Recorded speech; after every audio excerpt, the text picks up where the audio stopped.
If you're a woman over 50 and you've been waking up at exactly 3 a.m., not 1, not 5, but somewhere in that dead zone between 2 and 4 for weeks or even months now, I need you to know something. This isn't insomnia in the way you've been told to think about it. And it isn't just getting older. Something specific is happening inside your body every single night. And by the end of this video, you're going to understand exactly what it is and exactly what to do about it. Today, I'm walking you through 6 things quietly disrupting your sleep in the middle of the night, why they happen almost exclusively to women in this stage of life, and the specific steps you can start tonight to sleep through until morning again. Before we get into it, if you're one of the millions of women dealing with this right now, drop your name and age in the comments below. I read every single one, and you'll see just how many other women are lying awake at this exact same hour. And if you haven't already, hit subscribe. We cover topics like this every week, and you don't want to miss what's coming. Most women call this insomnia. Your doctor might even write that word on your chart. But insomnia implies your body simply can't fall asleep. That's not what's happening at 3 a.m. Your body isn't failing to sleep. It's actively waking you up.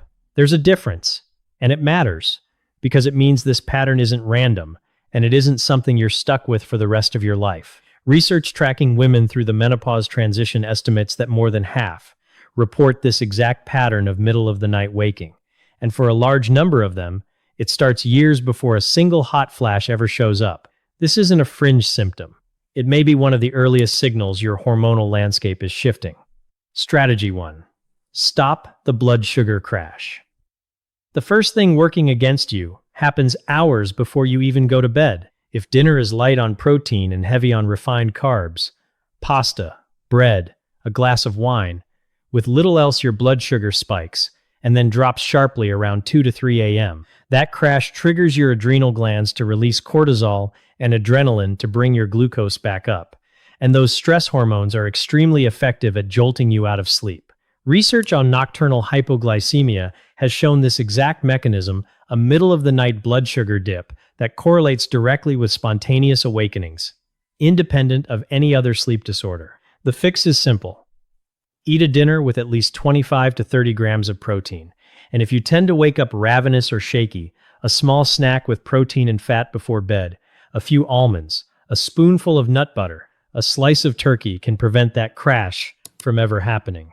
Carol, 58, told me she'd tried every sleep supplement on the market before she realized her 3 a.m. wake-ups always followed the nights she'd skipped dinner or eaten light to watch her weight. Once she added protein back into her evening meal, her wake-ups dropped from nearly every night to 2 or 3 times a week within 2 weeks. This is worth sitting with, because so many women in this exact age group have spent decades associating a smaller dinner with discipline.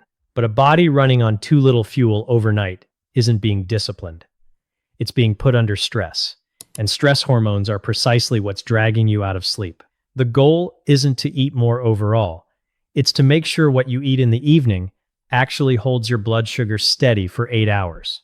If this is starting to sound familiar, do me a favor and tap that like button. It genuinely helps this video reach more women who are struggling with the exact same thing right now. Strategy 2. Retrain your cortisol rhythm. Second, your cortisol clock itself needs recalibrating. When your circadian rhythm shifts, cortisol starts peaking too early, sometimes at 3 a.m. instead of 6 or 7. One of the most effective ways to reset this is getting bright natural light within 30 minutes of waking, ideally by stepping outside rather than looking through a window. Morning light exposure has been shown in circadian biology research to anchor cortisol's daily rise to the correct time and suppress melatonin at the right moment, which pulls the whole rhythm back into alignment over 1 to 2 weeks. Pair that with magnesium glycinate in the evening. Magnesium plays a direct role in regulating the HPA axis, the system responsible for cortisol release, and glycinate is the form best absorbed without a laxative effect. 10 minutes outside each morning and 200 to 400 milligrams of magnesium glycinate at night is the action step here. There's a second piece to this that most women skip: consistency. Your circadian clock doesn't reset from one good morning of sunlight. It responds to a repeated signal at roughly the same time every day. That means the version of this that actually works isn't step outside when I remember, it's picking a time. Even something as simple as right after you make coffee and doing it daily for 2 full weeks before judging whether it's helping. Cortisol rhythms shift gradually, not overnight, and expecting an instant fix is often why women abandon a strategy that was actually starting to work. Strategy 3. Address the hormonal root directly. Something most women never connect to their sleep is the direct role progesterone plays in it. Progesterone is metabolized into a compound called allopregnanolone, which acts on the same GABA receptors as anti-anxiety medications. It's essentially your body's natural sedative. As progesterone declines through perimenopause and menopause, that calming effect disappears, leaving your nervous system more reactive to every small disruption during the night. This is why so many women notice their sleep problems accelerate even before periods stop entirely. A conversation with your doctor about hormone therapy, including whether topical or oral progesterone is appropriate for you, is worth having. Clinical studies on menopausal hormone therapy have specifically noted improvements in sleep continuity among women using progesterone. This isn't a decision to make from a YouTube video, but it is one worth raising at your next appointment instead of waiting to be asked. What often happens instead is that women describe their sleep issues to a doctor, get handed a prescription for a sedative, and never have the underlying hormonal piece addressed at all. A sedative can help you fall back asleep in the moment, but it doesn't touch the reason you woke up in the first place. If you go in prepared with the specific pattern you're noticing, the time you wake, how long it's been happening, whether it lines up with other perimenopausal changes like irregular cycles, you're far more likely to get a conversation about the root cause rather than just a prescription to manage the symptom. Take Linda, 61. She'd assumed hormone therapy was only for hot flashes and had none, so she never brought it up. It wasn't until her doctor asked about her sleep directly that progesterone came up as an option within a month. Her 3 a.m. wake-ups had nearly stopped. Quick pause if you've made it this far in the video. You clearly care about actually fixing this instead of just masking it with another sleep aid. Subscribe now so the next video on this topic lands in your feed automatically. Strategy 4. Cool your core temperature next. Your body needs to drop its core temperature by about 1 to 2 degrees to initiate and maintain deep sleep. And this process gets harder as estrogen declines. Since estrogen helps regulate the hypothalamus, your body's internal thermostat. Even without full hot flashes, many women in this stage experience subtler temperature instability that fragments sleep without ever waking them up sweating. Sleep research consistently shows that a cooler bedroom, somewhere between 65 to 68 degrees Fahrenheit, supports the natural temperature drop your body needs to stay in deep sleep longer. Beyond room temperature, moisture-wicking sleepwear and bedding, a fan pointed at the bed, or even a cooling mattress pad can prevent the micro-temperature spikes that pull you out of deep sleep and into that vulnerable light sleep window where 3 a.m. wake-ups happen. Patricia, 60, made no other changes for an entire month except swapping her bedding for moisture-wicking sheets and dropping her thermostat 2 degrees. She was skeptical it would matter that much, but she went from waking up damp and alert most nights to sleeping through nearly half the week. Strategy 5. Watch the liver clock.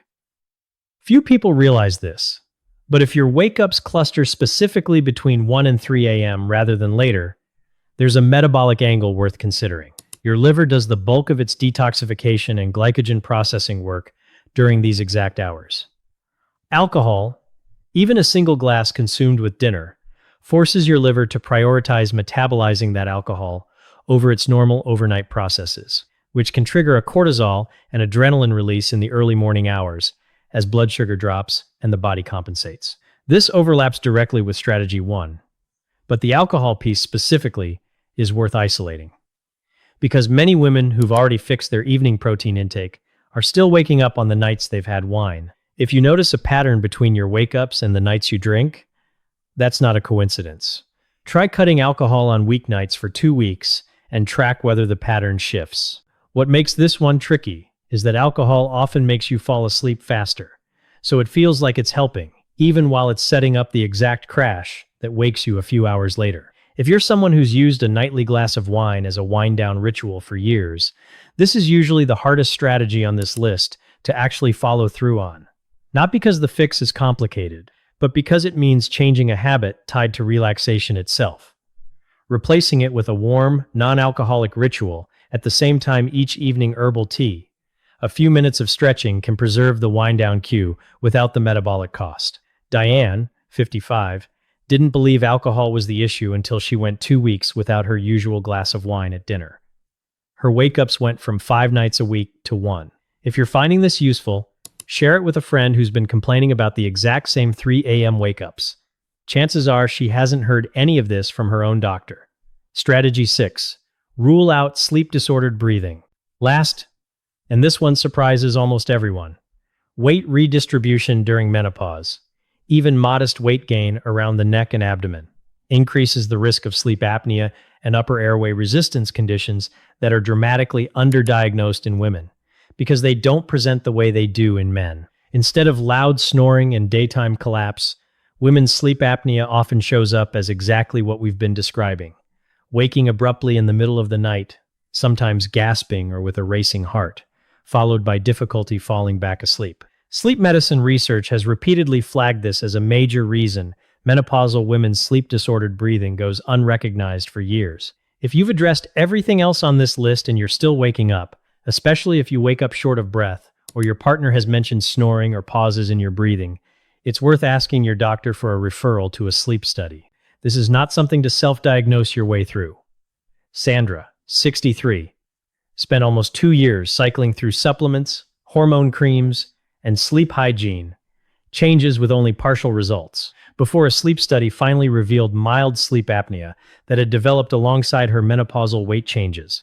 Treating it directly resolved the piece none of her other efforts had touched. Her case is a good reminder that these 6 strategies work together, but they're not a substitute for ruling out a physical cause when something more serious is at play. A few signs mean it's time to stop troubleshooting on your own and get evaluated directly. If you're waking up gasping or choking, if your heart is racing when you wake, if you're excessively tired despite spending enough hours in bed, if you've noticed unexplained weight gain alongside the sleep changes, or if the wake-ups are accompanied by chest discomfort or irregular heartbeat, these warrant a conversation with your doctor sooner rather than later. Sleep disruption at this stage of life is common, but common doesn't mean every case is harmless.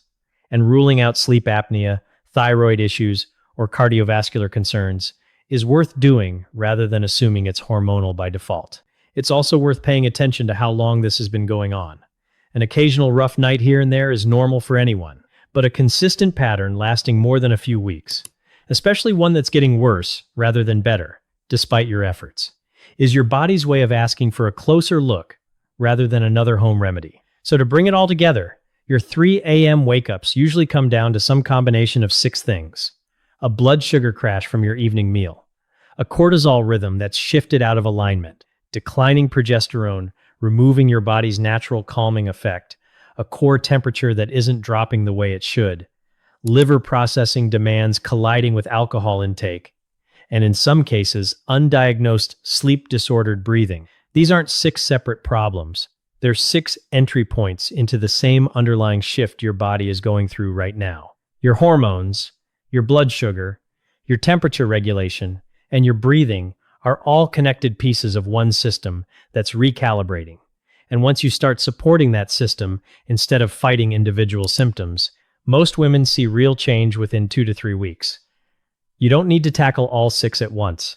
Start with the 1 or 2 that sound most like your own nights and build from there. But there's one piece we haven't covered yet: the specific supplement stack that's shown the strongest results for women in this exact situation, and why most of the ones marketed to you are missing the one ingredient that actually matters. That's exactly what we're breaking down in the next video, so make sure you're subscribed before it goes up. If this video helped you understand what's actually happening at 3 a.m., hit like, share it with a friend who needs to hear this, and subscribe if you haven't already. And down in the comments, tell me, what time does your body wake you up? And how long has this been going on? I read every comment, and I want to hear your story.